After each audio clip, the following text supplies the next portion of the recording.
오늘 우리 효행복 교재를 좀 보시죠. 거기 제목이 있습니다. 우리의 대적자를 치시고라고 되어 있고요. 요절 말씀이 4절 되어 있는데요. 우리 4절 말씀만 한번 읽겠습니다. 이는 블레셋 사람을 진멸하시며 두로와 시돈에 남아 있는 바 도와줄 자를 다 끊어버리시는 날이 이름이라. 여호와께서 갑돌 섬에 남아 있는 블레셋 사람을 멸하시리라. 아멘. 여기 보면 갑돌섬이 나오죠. 여기 갑돌섬 그럼 갑자기 뭐 갑돌이와 갑순인가 싶으신데, 이 갑돌섬은 그 갑돌이 갑순이 섬이 아니고요. 갑돌은 크레타입니다. 우리가 크레타 섬, 크레타 유적 그렇게 얘기하죠. 그 지중해 동쪽입니다. 지중해 동쪽. 그러니까 이스라엘 조금만 가보면 크레타라는 섬이 있어요. 굉장히 유명한 섬이죠. 뭐 크레타 문명, 무슨 문명, 철기 문명이 굉장히 발전됐던 데인데요. 그 크레타입니다. 갑돌섬이 거기에요. 블레셋 사람들이, 여기 나오는 이 블레셋이라는 사람들이요, 그 갑돌섬에서, 크레타에서요, 그 문명을 가지고 이쪽 동쪽 바다를 건너서 이스라엘 옆에 그 해변가 쪽으로 온 사람들이 블레셋 사람들입니다. 그러니 블레셋 사람들의 고향이에요. 그 갑돌섬에. 그러니 여전히 블레셋 사람들과 연관이 있겠죠. 그 갑돌섬에 남아있는 블레셋 사람까지 몽땅 다 치겠다는 겁니다. 자, 오늘 우리에게 지금 주신 말씀은 아침에 읽기는 좀 어려운 말씀이에요. 그리고 아이들 읽기도 좀 무서운 말씀입니다. 오늘 말씀 보면 말 달리고요, 그리고 전차 달리고요, 사람들 막 죽어나가고 거기서 어쩔 줄 몰라서 아버지들이 자녀들을 돌보지 못할 때 얼마나 무기력하게 느껴지겠습니까? 그 무기력함이 지금 여기 47장 길지 않은 말씀에 가득합니다. 하나님 여호와께서 블레셋을 치시는 이야기예요. 그 얘기가 오늘 우리에게 주신 말씀입니다. 왜 이런 말씀을 온 세토 온 가족이 함께 예배하는 시간에 주셨을까 싶으시죠? 뭔가 오늘은 좀 따뜻한 말씀들, 세상을 살 때 어떻게 살아야지 우리에게 평안이 있을까, 그런 가르침이 있으면 참 좋았을 텐데, 오늘 하필이면 또 이 6월 호국 보훈의 달, 전쟁에 큰 아픔이 있는 그 달에 우리에게 이 전쟁에 관한, 이 공포와 위협에 관한 이야기를 읽게 하십니다. 효화행복 교재를 펴주시고요, 제목은 우리의 대적을 치시고입니다. 우리 먼저 교재를 쭉 한번 읽어갈 겁니다. 천천히 읽어주시고 또 교재가 없으신 분들은 잘 귀 기울여 들어주시면 좋겠습니다. 함께 읽겠습니다. 본장에서 예레미야는 이스라엘의 오랜 수건인 블레셋이 하나님의 징계를 받아 곧 멸망할 것이라고 예언한다. 블레셋은 다윗 왕 시대까지만 해도 이스라엘의 지배 아래 있었으나 이스라엘이 남북으로 분열된 이후 서서히 세력을 키워서 남유다에게 매우 위협스러운 존재가 되었다. 이런 블레셋은 기회가 있을 때마다 남유다를 공격해서 못살게 굴었다. 이에 하나님께서는 택한 백성인 남유다를 괴롭히는 그들에게 징계를 선언하신다. 하나님은 남유다의 대적자 블레셋을 징계하시기 위해 바벨론을 택하셨다. 이제 범람하여 흐르는 유브라데 강의 경류처럼 바벨론 군대가 거세게 블레셋에 들이닥칠 것이다. 그러면 블레셋 사람들은 그 군대 앞에서 주저앉아 서글픈 눈물을 흘리며 애곡하는 불쌍한 처지가 될 것이다. 그러나 바벨론 군대는 블레셋이 토해내는 애곡에 전혀 요동하지 않고 블레셋 사람들을 온전히 멸할 것이다. 하나님은 열방의 하나님이시지만 택하신 백성들을 괴롭히는 세력들에게는 동정을 보이지 않으신다. 도리어 그분의 백성을 대적하는 자를 자신의 원수로 간주하시고 공의로 징벌하신다. 성도들은 때로 자신들이 당하는 억울한 고난에 대해 하나님께서 잠잠히 계시는 것처럼 느끼며 절망하곤 한다. 그런데 자기 자식이 당하는 억울한 고난을 보고만 있는 부모가 어디 있는가? 우리의 아버지 되시는 하나님은 자녀된 우리를 지켜보시며 우리를 대적하는 자들에게 반드시 보수하신다. 그러므로 억울한 고난을 당하게 될 때 반드시 원수를 갚아주시는 하나님을 신뢰함으로 끝까지 인내합시다. 내 사랑하는 자들아, 너희가 친히 원수를 갚지 말고 진노하심에 맡기라. 기록되었으되 원수 갚는 것이 내게 있으니 내가 갚으리라고 주께서 말씀하시니라. 아멘. 아멘. 오늘 블레셋, 우리가 잘 아는 블레셋입니다. 블레셋에서 제일 유명했던 사람은요, 골리앗이에요. 우리 어린이들도 알죠. 거대했던 골리앗. 그 골리앗이 블레셋 사람입니다. 오늘 우리가 읽은 효행복 교재에는 뭐 블레셋이 나중에도 이스라엘 그리고 유다를 괴롭혔다고 그러는데요. 블레셋의 이름으로 괴롭히기는 어려웠을 겁니다. 왜냐하면 블레셋은 다윗 때 거의 꺾여버렸어요. 꺾여버려서 뭔가 정치적인 힘, 군사적인 힘을 독자적으로 발휘하기에는 어려워졌고요. 그냥 그 바닷가에서 자기들의 문화, 문명을 가지고 그냥 살죠. 블레셋은 5성이 있습니다. 5성, 어쩌면 5 지파 아니면 족속 아니면 5 가족이 왔겠죠. 크레타 섬에서 블레셋으로 오면서 뭔가 5 그 부족 내지는 그 무리가 와서요. 그 근처에 하나씩 5개의 성을 만들고 거기서 자기들의 문화로 뭐 융성하고요. 그 융성한 문화를 바탕으로 뭔가 힘이 좀 생겼을 때는 다윗과 사울 때입니다. 이스라엘을 침범하고 그 옆으로 영역을 넓혀갔던 그런 사람들입니다. 오래된 이스라엘의 적이에요. 옛날부터 이스라엘의 적이었던 블레셋입니다. 사울 다윗 때 번성했지만 이제 예레미야 때까지만 해도 이제는 별 힘을 쓰지는 못합니다. 블레셋은 누구의 편이 되었냐면요, 뭐 어쩔 수 없죠. 애굽의 편이 될 수밖에 없어요. 힘이 약해지고. 그러니 그냥 애굽이 블레셋을 다스립니다. 그러니 블레셋은 뭐 애굽은 아니에요. 하지만 이집트는 아니어도 이집트의 뭐 위성 국가처럼 그렇게 붙어 있는 곳이 이 블레셋이었습니다. 46장, 우리가 읽은 47장의 앞에 46장을 보면요, 애굽, 그러니까 이집트의 하나님께서 어떻게 심판하실지가 적혀져 있어요. 그러니 46장엔 이집트 애굽이, 그러니 그 다음 47장에서는 이집트, 그 애굽의 위성국가 같은 블레셋을 치시는 이야기가 나오는 건 어쩌면 당연합니다. 47장에 나온 하나님께서 블레셋을 치시는, 여호와가 블레셋을 치시는 이야기에는 뭔가 스토리가 없어요. 그러니까 뭔가 치시려면 뭐가 이렇게 좀 이야기가 있어야 되는데 그런 이야기 없습니다. 그냥 맞바로 그냥 치시고 때리시는 이야기만 47장에는 나옵니다. 어쩌면 46장에 애굽을 쳤으니 애굽에 관한 이야기가 그대로 이어진다고 생각할 수도 있지만, 어쩌면 47장을 따로 우리에게 주셨을 때는 우리에게 주시는 이야기는 아마 그런 이야기일 거예요. 우리에게 맥락 없는, 그렇죠? 맥락 없고요, 설명이 안 되는 그런 아픔들, 그런 위협들, 그리고 그런 힘들이 우리 앞에 다가올 때가 있습니다. 오늘 여기 있는 47장 말씀을 보시면 그런 이야기예요. 2절 보셔요. 여호와께서 이같이 말씀하시되, 보라, 물이 북방에서 일어나 창이라는 시내를 이루어 그 땅과 그 중에 있는 모든 것과 그 성읍과 거기 거하는 자들을 엄몰시키리니 사람들이 부르짖으며 그 땅 모든 거민이 애곡할 것이라. 물이죠, 물입니다. 창일하는 시내요, 넘치는 급류입니다. 47장 오늘 읽은 본문에서는요, 그냥 내용은 딱 하나요. 뭔가 북쪽에서부터 위협이 와요. 바벨론일 겁니다. 바벨론의 그 강력한 힘이요, 이 블레셋을 치고 들어올 거예요. 거기에 대해서 말씀하시는데, 그 힘이 얼마나 대단하고 그리고 오는 위협이 얼마나 사람을 꼼짝 못하게 하냐면요, 넘치는 급류처럼 다가온답니다. 물이 막 솟구치는 거예요. 물이 막 쏟아 들어옵니다. 큰 물이 날 때 여러분들 그 물에 직접 경험하신 적들이 많이는 없으실 겁니다. 그냥 이렇게 TV 보는 거죠. 그러면서 어떤 때 저 사람들 왜 저기서 죽을까 싶은 뭐 그런 소식들이 들려요. 여름에 큰 비가 오는데 뭐 계곡에 놀러 갔던 사람들이 계곡에 휩쓸려서 죽는데요. 그러면 우리는 아이고 뭐 계곡에 휩쓸리고 물소리 나면 빨리 위로 올라가면 되지. 그 사람들 뭘 하고 있었길래 저랬어? 물이 흘러오면 그냥 피하면 될 것 같다고 생각하는데, 거기 있는 돌아가신 분들이 그렇게 뭐랄까 힘이 없어서, 바보라서, 멍청해서 그 급류에 휩쓸려 가는 게 아닙니다. 급류가 휩쓸려 오면요, 어쩔 수가 없어요. 어떻게 감당이 안 됩니다. 다가오는 위협이에요. 멈추지 않아요. 잠깐만 한다고 해서 이게 서집니까? 급류가? 아니요. 내가 세우고 싶다고 해서 세워지지 않아요. 나 물 먹었으니까 잠깐만. 애들끼리 뭘 하고 친구끼리 뭘 하다가는 잠깐만 쉬자 그러면 쉬게 해주겠지만, 급류는 얘기가 다릅니다.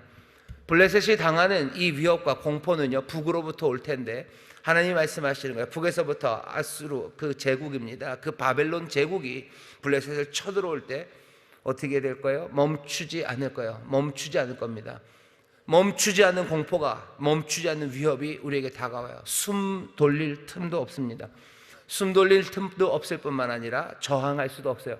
급류가 다가오는데 어떻게 저항합니까? 저항이 안 돼요. 내 힘으로 막을 수 없어요. 멈춰지지 않아요. 그리고 끝없이 옵니다. 이게 뭔가 3분에 중간에 문제가 생겨서 쉬지를 못해 3분이 지나면 끝나야 되죠. 하다못해 권투도 그래요. 3분이 되면 끝나요. 요즘은 2분 하기도 합니다. 2분 하면 끝나더니 아니 3분 하면 뭐가 끝이 있어야 되는데 흘러내려오는 급류, 그 넘치는 급류는 멈추질 않아요. 내가 세운다고 서지지도 않고 끝도 없어요. 그리고 저항할 수도 없습니다. 그렇게 올 거래요. 그것이 다가오면 어떻게 되죠? 삶은 무너집니다. 정신이 하나도 없고 아득해지는 거죠. 그리고 죽음이 다가오기 시작합니다. 이 일이 어떻게 되는데요? 도시 전체를, 성읍을 가득 채운대요. 성읍을 가득 채운답니다. 그러니 어떻게 될 거예요? 도망갈 수 있습니까? 벗어나지 못합니다. 공포와 두려움, 절망과 슬픔, 엄청난 울부짖음, 그것이 도움이 없고 소망이 없는 사람들 입에서 터져 나오게 된다고 여기 이 짧은 2절에서 우리에게 설명합니다. 블레셋에게 당하는 이 일들이 고소하다라고 말할 수만은 없는 건 이 넘치는 급류들, 휩쓸려 오는 이 물결이 가져다주는 그 위협과 절망, 그리고 우리를 숨막히게 하는 것이 남의 일 같지 않기 때문입니다. 대한민국에 지금 닥치는 여러 가지 일들이 비슷해요. 문제가 좀 쉬었다 했으면 좋겠어요. 잠깐만 좀 쉽시다. 아니요, 문제가 쉬워집니까? 우리나라에 다가오는 문제만 그런 것도 아니에요. 우리 가정에 다가오는 문제도 그래요. 좀 멈췄다, 쉬었다 하자고 해도 아니요, 쉬지 않아요. 우리가 무슨 할 수 있는 일들, 저항할 수 있는 문제만 다가오는 것도 아닙니다. 언젠가 끝이 나겠지. 아니요, 끝없이 옵니다. 끝없이 파괴적이고 저항할 수 없고 멈춰지지 않는 문제들이 우리 가운데 다가옵니다. 우리의 자녀들에게 그런 문제가 다가올 거예요. 우리 자녀들 숨쉬기 어려울 겁니다. 우리 자녀들 멈추고 뭔가 좀 안식을 누릴 수 있는 시간들, 그것 없이 다가오는 상황들, 그 상황들이 있어요. 멈추자 하면 멈추면 얼마나 좋습니까? 내가 감당할 수 있는 문제만 오면 얼마나 좋습니까? 그리고 그것이 조금만 참으면, 끝나면 얼마나 좋습니까? 엄마들은 그러죠. 조금만 있으면 끝난다고, 조금만 있으면 끝난다고. 아니요, 끝나지 않아요. 얘들아, 너희들 계속 공부해야 된단다. 기말고사만 끝나면 끝난 거 아니야. 수능 끝나면 끝난 거 아니고, 모의고사, 육모 끝나면 끝난 거예요. 구모 올 거고, 그 다음에 진짜 수능 올 거고, 그 다음에 더 큰 문제들 다가올 겁니다. 그나마 삶이 감당할 수 있는 일들이 오면 괜찮은데, 이 블레셋의 상황처럼 감당할 수 없는 문제가 북으로부터 쏟아져 내려오면 어찌합니까? 이런 일들은 없는 일입니까? 아니요, 이런 일들이 있습니다. 3절에 보면 어쩌면 2절보다는 조금 나은 것 같아요. 아예 이게 나아요. 그냥 급류가 계속 쏟아오는 것보다는 그냥 말이 달려오고 그냥 병거가 달려오는 게 나을 것도 같습니다만은 그것도 만만치 않습니다. 힘센 것이 굽치는 소리와 달리는 병거 바퀴에 울리는 소리에 아비의 손이 풀려서 그 자녀를 돌아보지 못하리니. 블레셋 꽤나 힘이 셌었어요. 블레셋 안악자손들도 많았고요, 골리앗같이 힘센 장군도 많았습니다. 하지만 그 힘셌던 사람들, 이제는 자기 자식마저도 돌보지 못합니다. 자기 자식을 돌보지 못하는 아버지의 마음이에요. 그 무너지는 마음이에요. 그 무너지는 마음이 블레셋에 가득합니다. 왜요? 여기 달려오는 말병거 소리, 말발굽 소리, 그리고 그 전차의 바퀴 소리, 압도적인 그 군대가 북쪽으로부터 밀려오니 아버지는 할 수 있는 일이 없어요. 여기 온 섹터 우리 아버지들 계셔요. 내가 내 아들을 지킬 수 없다는 게 얼마나 무기력하게 만들고 절망하게 만드는지 모릅니다. 그런데 내가 좀 몇 명이면 감당하겠는데 그렇게 달려오는 말발굽 소리, 그 바퀴 소리에 내가 뭘 합니까? 내가 뭘 어떻게 합니까? 내가 그래도 다른 집 아버지보다는 좀 힘이 있어서 막아 설 수 있다면 그래도 좀 다행이지만 아닌 경우들 많아요. 여기 이 블레셋이 당하는 것처럼 감당할 수 없는 바퀴들, 감당할 수 없는 말굽들이 우리에게 올 때 전에 내가 힘이 있어서 지켜줬었다는 그 이야기들은 아무 소용이 없어요. 아들한테 옛날에는 아빠가 좀 지킬 수 있었단다, 그 얘기가 지금 감당할 수 없어서 내 손에 힘이 다 풀렸을 때 그때는 내가 뭐라고 합니까? 이건 슬픔이에요. 그리고 절망입니다. 지금 블레셋의 이 일들이 닥치고 있는 거예요. 북쪽으로부터 뭔가가 옵니다. 바벨론이 달려옵니다. 그러니 숨 쉴 수 없어요. 쉴 수 없어요. 그냥 그 위협과 공포, 두려움, 절망, 그것에 그냥 맥이 풀린 아버지들, 그것들이 널브러져 있습니다. 3절의 이야기는 2절과 3절의 그 아픔과 그리고 그 공포는요 4절로 이어져 가는데, 4절에서 뭔가 우리에게 알려주는 게 있습니다. 이는 블레셋 사람을 진멸하시며 두로와 시돈에 남아있는 바 도와줄 자를 다 끊어버리시는 날이 이름이라. 여호와께서 갑돌섬에 남아있는 블레셋 사람을 멸하시리라. 4절이 얘기해 주는 건 뭐예요? 이게 그 날이다라는 거예요. 그런 날이에요. 다 끊어버리시는 날, 그 날이 온 거예요. 이제 그 날이 왔답니다. 그 날이 왔다. 이 날이 도대체 어떤 날인데요? 여호와께서 끊어버리시는 날이요, 여호와의 날이 왔답니다. 북에서부터 휩쓸려 내려오는 급류처럼 그렇게 말발굽 달리고 그 성읍의 모든 아버지의 손들을 맥 풀리게 하는 그 급류 같고, 그리고 그 검 같은 것이 북쪽으로부터 블레셋에 쏟아졌는데, 4절이 설명하는 건 뭐예요? 이것은 그날 여호와의 날이랍니다. 어떻게 보면 속이 시원하지만 어떻게 보면 싶은 거예요. 그렇게 사람들의 공포와 두려움으로 그리고 절망과 슬픔으로 몰아넣고 모든 아버지들을 다 맥 빠지게 하는 것이 여호와의 날, 여호와께서 그렇게 하셨다는 겁니다. 북쪽에 바벨론이 한 줄 알았어요? 아니, 북쪽에 바벨론이 한 거 아니에요. 북쪽에 바벨론이 느부갓네살이 정한 날이에요? 이 날은 느부갓네살의 승리의 날이에요? 아니요, 그날은 여호와의 날이라고 말합니다. 사람들은 하나님이 너무 폭력적이 되는 것에 대해서 의문을 가져요. 어떻게 하나님이 그러실 수 있냐는 거예요. 어떻게 하나님이 그렇게 숨막히게 사람들을 저항할 수 없이 파괴적인 것으로 몰아넣고 모든 아버지의 마음들을 다 그렇게 꺾어놓는 그 일들을 행하시냐고, 하나님이 그럴 리가 없다고 말하고 그렇게 말하고 싶어요. 하지만 오늘 본문 예레미야서 47장은 아니, 그날은 여호와의 날이랍니다. 그날은 여호와의 날이래요. 바벨론이 아니에요. 여호와가 하신 거예요.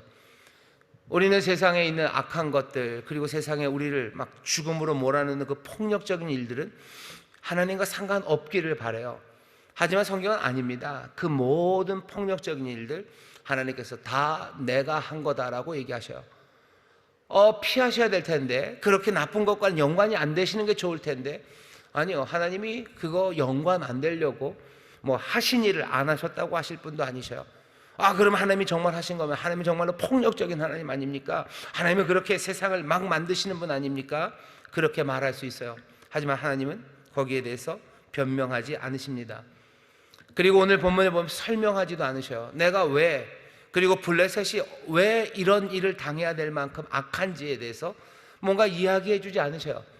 내가 블레셋에 그렇게 북쪽에서부터 급한 급류가 닥쳐서 사람들 숨 쉴 수 못하게 하고 두려움과 공포로 집어넣는 이유는 블레셋이 이렇게 잘못했기 때문에, 블레셋이 이렇게 잘못했으니까 내가 하는 거고, 너희들 이렇게 괴롭혔기 때문에 얘네들은 이렇게 당해도 된다고, 적어도 몇 배는 갚아줘야 되기 때문에 이렇게 한다고 하나님이 설명하십니까? 아니요, 설명하지 않으셔요. 그냥 북으로부터 급류가 쏟아져 내려올 거예요. 말발굽 소리 들릴 거예요. 그곳에 있는 아버지들의 맥이 풀릴 거라고, 그 공포와 그리고 그 폭력의 이야기들을 그냥 쭉 쏟아내시면서도 뭐라, 그날은 내 날이다, 그것은 여호와의 날이라고 그냥 담담하게 얘기하셔요. 여러분들 하나님은 그런 것과 연관 안 되셨으면 좋을 것 같은데 라고 생각하지만 다시 생각해 보십시오. 세상에 있는 폭력이 하나님과 연관 없는 일이에요. 그러면 폭력 가운데 있는 사람들, 그 사람들은 도대체 어떻게 소망을 갖습니까? 세상에 있는 모든 폭력과 혼란, 그것이 여호와의 날이라고 하는 말이 우리에게 마지막 소망을 갖게 해요. 설명이 안 되는 게 오히려 낫습니다. 그건 설명이 안 돼요. 하지만 우리가 말씀 가운데 믿음으로 붙잡아요. 그날은 여호와의 날. 우리는 뭘 보는 거예요? 우리는 여호와의 역사를 보고 있어요. 우리는 하나님이 하시는 일을 보게 되는 거죠. 그러니 그 하나님이 우리에게 설명이 되지 않고 우리가 다 이해할 수 없는 일을 하시지만, 우리는 그 하나님이 누구신지를 알아요. 우리는 그 하나님이 의로우신 하나님이시고, 그 하나님이 공의의 하나님이실 뿐만 아니라 자비와 긍휼이 한이 없으신 하나님이라는 걸 우리는 믿어요. 어떻게 그런 하나님이 이런 일을 하십니까? 이런 폭력적인 일을 하십니까? 우리는 그걸 이해할 수 없고 그 설명은 모르지만, 우리는 분명한 것, 우리는 지금 여호와의 일을 보고 있다는 것. 우리가 지금 하나님이 하시는 일 앞에 서 있다는 것, 우리는 그것을 믿는 겁니다. 세상에 벌어지는 이 일은 하나님의 일이 아니야 라고 말하면 거기에는 어떤 소망도 가질 수 없어요. 그런데 안타깝게도 세상에는 이런 폭력이 있습니다. 급류처럼 밀려오는 일들, 아버지의 손을 그냥 맥 빠지게 만드는 일들이 있어요. 그 일들은 하나님의 일이 아니에요. 그러면 거기 있는 그 급류와 그리고 그 맥 빠지는 사건들, 가슴 아픈 일들 가운데 있는 이들은 도대체 어떻게 소망을 품습니까? 그냥 맥 풀린 사람들은 어떻게 맥을 다시 얻어가요? 그 급류에 휩싸인 사람은 어디서 구원을 얻습니까?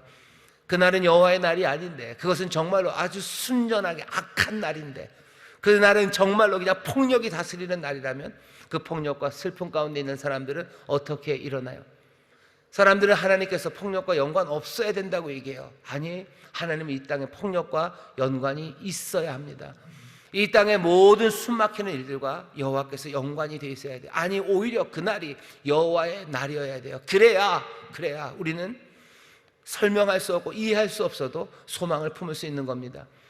여러분들, 이 땅에 소망을 품는다는 건 그런 거예요. 모든 것들이 다 이해돼서 소망을 품는 거 아닙니다. 사람들이 모두가 다 이해돼서 소망 품는 사람들, 거짓말하는 사람들이에요. 세상을 제대로 이해하지 못한 거예요. 세상은 우리에게 소망 가져다 주지 않습니다. 그냥 자기들이 우길 뿐이죠.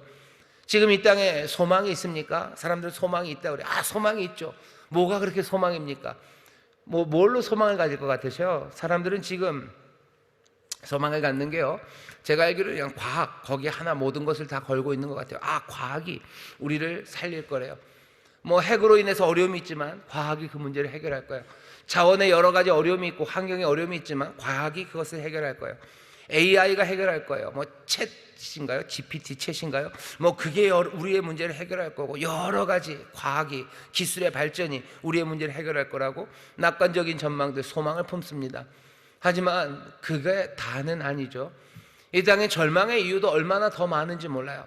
그런데도 사람들은 그냥 소망의 이유가 있다고 생각하면서 자기들의 소망이 근거가 있다고 주장하죠. 하지만 사람들이 말하는 소망의 근거, 그것은 든든하지 않습니다. 북에서부터 밀려오는 물들이 있을 거예요. 비력에서부터 밀려오고 말발굽 소리는 계속 들릴 거고, 세상은 어쩔 줄 몰라 하는 그 시간들을 겪게 됩니다. 아버지들 얼마나 많이 손에 힘이 풀리셔요. 그리고 얼마나 숨 막히고 그리고 안식을 누리지 못합니까? 과학이 모든 아버지들에게 힘을 줍니까? 과학이 모든 사람들을 숨쉬게 합니까? 아니면 정치가 그 일을 해결합니까? 경제가 그 일을 해결합니까? 클린턴이 문제는 경제라고, 바보야, 문제는 경제야. 아니, 그래서 클린턴 이후에 꽤나 많은, 해마다 우리나라 GDP가 해마다 올라가요. 해마다 경제 성장이 적어도 몇 프로씩 됩니다. 그러면 점점 더 소망이 점점 더 커져가나요? 삶은 점점 더 든든하게 섭니까? 아니, 그렇지 않아요. 어쩌면 여기 있는 이 급류처럼 다가오지는 못해도요, 우리에게 계속해서 급류는 다가오고 감당할 수 없는 말발굽 소리가 우리에게 들려옵니다. 이 모든 아픔의 날들과 그리고 설명할 수 없는 것들을 하나님으로부터 띄어내려는 시도들, 그건 어리석어요. 오히려 여기서 우리에게 알려주시는 것처럼 그날이 여호와의 날이라고 여러분들 인정하시는 것이 우리에게 소망이 됩니다. 우리 가운데 이해할 수 없는 일들이 일어나요. 그 아픔이 여호와의 날, 주가 하시는 일이라고 여러분들 보기 시작하면 세상에서 다른 소망들을 품을 수 있습니다. 정말로 이것이 여호와께서 때리시는 거고 여호와께서 의를 이루시기 위해서 우리에게 다 설명되지 않고 우리가 그 설명을 알 수 없지만 우리가 지금 하나님이 하시는 일을 보고 있다는 것, 그것을 믿기 시작하면요, 우리는 세상에서 시작되지 않은 소망들, 그리고 또 세상에서 만들어낼 수 없는 감사들, 그것이 우리 안에서 하나씩 채워져 가기 시작합니다. 묘하게도 폭력 가운데, 숨 못 쉬는 가운데 소망이 생겨요. 묘하게도 아픔이 가득한데도 감사가 넘쳐요. 무화과 나무잎 말라요. 그리고 외양간에 송아지 없습니다. 몽땅 다 와서 부시는 그 가운데도 나는 여호와를 인하여 내 마음엔 즐거움이 그리고 찬송이 나오기 시작하는 삶들, 주께서 우리에게 지금 이 말씀을 통해서 2023년 6월 온세토에 우리 사랑하는 인천순복음교회 모든 가족에게 전하시는 말씀이야. 주변에서 보여지는 건 급류 같고 말발굽 소리 들리는 것 같아도 그것을 여호와와 떼내지 마셔. 주님과 떼내지 마셔. 주님이 지금 다스리고 계시는 일이에요. 주님이 지금 역사하시는 일입니다. 그러니 설명이 안 돼도 믿음으로 붙잡으셔. 그리고는 증언하셔. 주가 치시고 주가 다스린다고 얘기하십시오. 주님이 다스린다고 얘기하십시오. 주님이 역사하신다고 얘기하십시오. 슬픔의 일들이 벌어집니다. 5절 보면 가사가 삭발이 돼요. 머리가 없어져요. 아스글론과 그들에게 남아있는 평지가 멸망될 겁니다. 그 아픔들이 있어요. 네가 내 몸베기를 어느 때까지 하겠느냐. 여호와의 칼, 아마 바벨론이겠죠. 부르는 겁니다. 여호와의 칼이여, 바벨론아, 네가 언제까지 쉬지 않겠느냐. 내 집에 들어가서 가만히 있을지어다. 하지만 그거 소용없습니다. 왜? 여호와께서 이를 명하셨은즉 어떻게 쉬겠느냐. 세상에서 일어나는 일 하나님의 뜻대로 됩니다. 멈춰진다고요? 사람들이 울부짖는다고 그렇게 멈춰지는 거 아니에요. 내가 숨어시 잠깐 어렸을 때 뭐예요? 탕꼬 그랬는데요. 그게 무슨 뜻인지 모르겠어요. 일본 말인가요? 탕꼬 그러면 애들이 한참 막 괴롭히다가도 조금 쉬게 해줬었는데, 아니, 그런 일 없습니다. 여호와께서 이를 명하셨은즉 그 일이 이루어질 거예요. 이루어져 갈 겁니다. 오늘 우리에게 가슴 아픈 블레셋을 치시는 이야기, 블레셋이 이렇게 얻어맞는 거 보면서 여러분들 너무 고소하다라고 하시면 안 돼요. 이 아픔이 다가오지만 이 일이 여호와의 날이라는 거 기억하시고, 우리의 세상에서 일어나는 여러 가지 일들 가운데 이건 하나님의 일이 아니라고 빼놓는 것이 우리에게 절대로 유리하지 않습니다. 하나님, 지금 주님이 다스리셔요. 적어도 2000년 전서부터 이 땅에 일어나는 모든 일들은요, 주님이 다스리시는 일이에요. 주의 손 바깥에 있는 것 없습니다. 주의 손 바깥에 있는 것 없어요. 세상에 악한 일 일어날 때 그것 때문에 절망하지 않을 수 있는 것은 여전히 여기 주님께서 함께 하시기 때문입니다. 여러분들 소망을 가지셔. 대한민국이 지금 굉장히 혼란합니다. 뉴스를 볼 때마다, 벌어지는 일들을 볼 때마다 이게 뭔가 싶은 일이요. 좀 멈췄으면 좋겠는데 멈추지를 않으셔야들. 어떻게 좀 해보려고 했는데 우리가 할 수 있는 일은 없습니다. 이거 그래도 좀 몇 년 지나면 끝나겠지. 아니요, 끝없이 밀려오는 일들이 우리 가운데 있어요. 어떻게 합니까? 다 설명이 됩니까? 설명 안 됩니다. 그러나 여호와의 손이, 하나님의 능력이, 우리 주님의 다스리심이 이 땅에 있음을 믿으시면서요, 소망으로 움직이셔요. 감사함으로 움직이셔요. 선한 것 따라, 의로운 것 따라. 다른 사람들 몰라도 여기 믿음의 사람들 서로 격려하면서 움직이시고, 가족들, 부모는 자녀를 격려하셔요. 자녀들, 부모님들 격려해 주셔요. 주님이 우리와 함께 하셔요. 주님이 우리를 다스리십니다.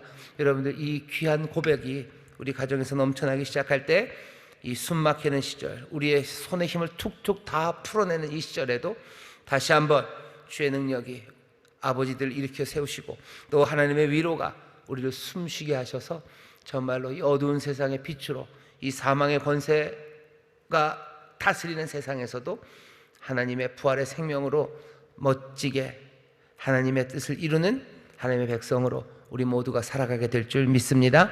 기도하겠습니다. 하나님, 오늘 말씀 앞에 섭니다. 두려운 말씀입니다. 북으로부터 쏟아져 내려오는 급류들, 아버지 감당할 수 없는 말바꿀 굽소리들, 아버지 하나님 그 폭력의 세상, 아버지 하나님 우리 앞에 펼쳐져 있는 것이 보입니다. 아버지 하나님, 우리를 멸망시키시는 것 아니라 여기 이 가운데 여호와의 손이 역사하심을 우리가 보니, 주여, 이 아픔과 어려움과 아버지 설명할 수 없는 세상 가운데도 온전히 주님만을 바라보며 또 소망으로 일어서게 하여 주옵시고, 주님만을 따라 의의 길, 선한 길, 기도하며 감사하며 걸어가는 하늘의 사람들, 아버지 하나님의 신비 가운데 살아가는 하나님의 백성들 되게 하여 주시옵소서. 아버지 하나님, 우리가 주가 행하시는 일을 증언할 겁니다. 아직 이야기 끝나지 않았습니다. 눈 똑바로 뜨고 주님이 행하시는 일 보게 하여 주옵시고, 눈 똑바로 뜨고 주를 따라 믿음으로 걸어가는 이들의 삶에 하나님이 어찌 역사하시는지 아버지 하나님 보고 증언하는 우리 모두가 되게 하여 주옵시며, 아버지 하나님 우리 사이에서, 우리 가운데 그 귀한 기적이, 하나님의 손이 하시는 놀라운 역사가 넘쳐나게 하여 주옵소서. 감사드리며 예수님 이름으로 축복하며 기도하옵나이다. 아멘.